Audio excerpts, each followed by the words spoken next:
Hello everybody, today we will talk about how to fix or how to solve the problem of journaled videos on the application of REDnote. We click on settings. Here we click on apps, default apps, app settings. In this list you will scrolling down until you find this application of REDnote as you see, and you will enter. Then in this page of app info you will click on first stop and you will click OK.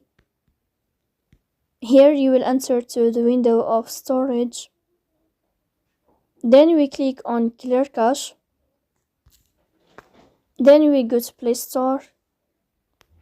You will search about the application of REDnote. Here you can uninstall your app and you can install it again. So please don't forget to support us by like and subscribe. See you next time and thank you for your watching.